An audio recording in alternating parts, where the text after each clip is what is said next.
অনামিকা। আমি আবারও চলে এসেছি সকাল সকাল আমার ভালোবাসা রান্নার চ্যানেলে একটা নতুন ভিডিও নিয়ে। আজকে আমি যেটা নিয়ে এত নাড়াচানাচি করছি সেটা হলো ওটস। এই ওটস দিয়েই আমি আজকের রেসিপি ভিডিওটা বানাবো। তো চলুন শুরু করা যাক আজকের ভিডিও। আমি যে রেসিপিটা বানাচ্ছি ওটস দিয়ে সেটা হলো ওটসের পোহা। এই রেসিপিটা বানানোর জন্য আমি এখানে নিয়ে নিয়েছি হাফ কাপ মতো ওটস। ওটসটা শুকনোই আছে, এর মধ্যে আমি কিছুই করিনি। এবার আমি এই হাফ কাপ ওটসটাকে 1 কাপ জলে ভালো করে ভিজিয়ে ধুয়ে নিচ্ছি।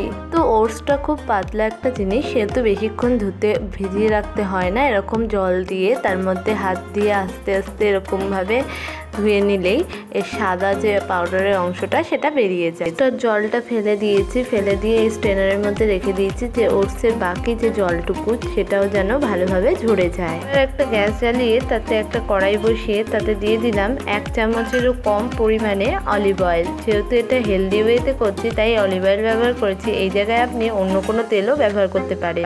তো এবার আমি কড়াইতে অলিভ অয়েল গরম হয়ে যাওয়ার পর তাতে দিয়ে দিলাম একটু পরিমাণে সাদা জিরে বা গোটা জিরে। এর মধ্যে দিয়ে দিলাম আমি কয়েক দানা মতো সাদা সর্ষে। এখানে কালো সর্ষের ব্যবহারটাই হয়, কিন্তু আমার কাছে নেই বলে আমি সাদা সর্ষে দিলাম। আপনার কাছে থাকলে দিয়ে জিরে আর সর্ষেটা ভালো করে গরম হয়ে গেছে। এবার আমি এর মধ্যে দিয়ে দিচ্ছি কয়েকটা কারি পাতা। ওটাকে জিরে আর সর্ষের সাথে ভালো করে নেড়ে চেড়ে ভেজে নিচ্ছি যতক্ষণ না পর্যন্ত কারি পাতার একটা স্মেল বেরায়। জিরে সর্ষে আর কারি পাতাটা ভালো করে ভাজা হয়ে গেছে। এর মধ্যে দিয়ে দিলাম একটা পেঁয়াজ কুচি। কারি পাতা, সর্ষে আর জিরের সাথে পেঁয়াজটাকে ভালো করে নাড়াচাড়া করে সতে করে নিচ্ছি যতক্ষণ পর্যন্ত না বাদামি রং। পেঁয়াজটা ভালো করে ভাজা হয়ে গেছে। এবার আমি ক্যাপসিকাম কুচি, গাজর কুচি আর বিনস কুচিটা এর মধ্যে দিয়ে দিলাম। সাধারণত পোহাতে সবজি দেয় না, এটাই আমি দিয়েছি। আর আমি এই সবজিগুলোকে ভালো করে সতে করে নিচ্ছি। সাধারণত পোহাতে সবজি দেওয়া হয় না, কিন্তু আমি যেহেতু এটা হেলদি ওয়েতে বানাচ্ছি তাই সবজি দিয়ে দিচ্ছি।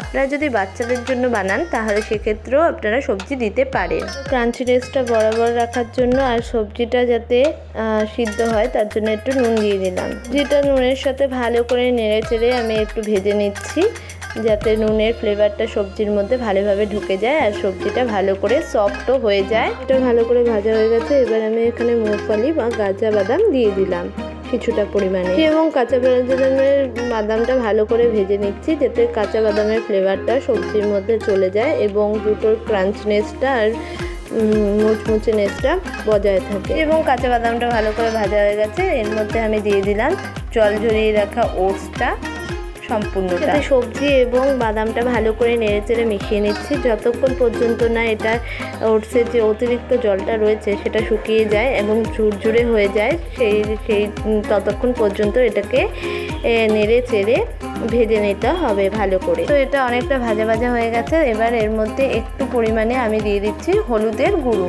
গুঁড়োটা ভালো করে নেড়ে চেড়ে নিয়ে এর সাথে মিশিয়ে নিচ্ছি যাতে এর মধ্যে হলুদের কালারটা ঢুকে যায় আর ফ্লেভারটাও খুব ভালো আসে। এটা ভালো করে ভাজা ভাজা হয়ে গেছে। এর মধ্যে আমি একটু পরিমাণে নুন দিয়ে দিলাম যাতে এর ফ্লেভারটা আর একটু সুন্দর আসে আর নুনটা সবের মধ্যে ঢুকে যায়। এখানে একটু ফ্লেভার বানানোর জন্য দিয়ে দিলাম একটু পরিমাণে চিনি। এই চিনিটাও আপনি আপনার পরিমাণ মতো দিয়ে নেবেন যতটা আপনার পছন্দ। এবার আমি নুন এবং চিনিটাকেও ভালো করে এর সাথে মিশিয়ে নিচ্ছি। চিনিটা ভালো করে দেওয়া হয়ে গেছে। এর মধ্যে আমি দিয়ে দিলাম 1 চিপ মতো পাতিলেবুর রস। দেখুন এইভাবে এর মধ্যে এই লেবুর রসটার একটা ফ্লেভারটা আসবে যেটা একটু টক টক মিষ্টি মিষ্টি ফ্লেভার দেবে। তো এটা আপনি পরিমাণ হলে বেশি করেও দিতে পারেন, আবার কেউ যদি কম টক খেতে চান তাহলে সে কমও দিতে পারে। ছাড়িয়ে ভালো করে আমি লেবুর রসটা মিশিয়ে নিচ্ছি। এটা মেশানো হয়ে গেলে এটাকে সার্ভ করে আপনাদের কাছে নিয়ে আসছি। এবং সার্ভ হয়ে গেছে আমাদের আজকের রেসিপি ওটসের পোহা। তৈরি হয়ে গেছে আমাদের ওটসের পোহা। এবার আমার চেখে দেখার বেলা জাস্ট অসাধারণ লাগছে। এটা এতটা ইয়াম হয়েছে, পুরো এটা মনে হচ্ছে চিড়ের পোহা। এইরকমই সমস্ত রান্না দেখতে অবশ্যই আমাদের চ্যানেলটাকে সাবস্ক্রাইব করে দেবেন।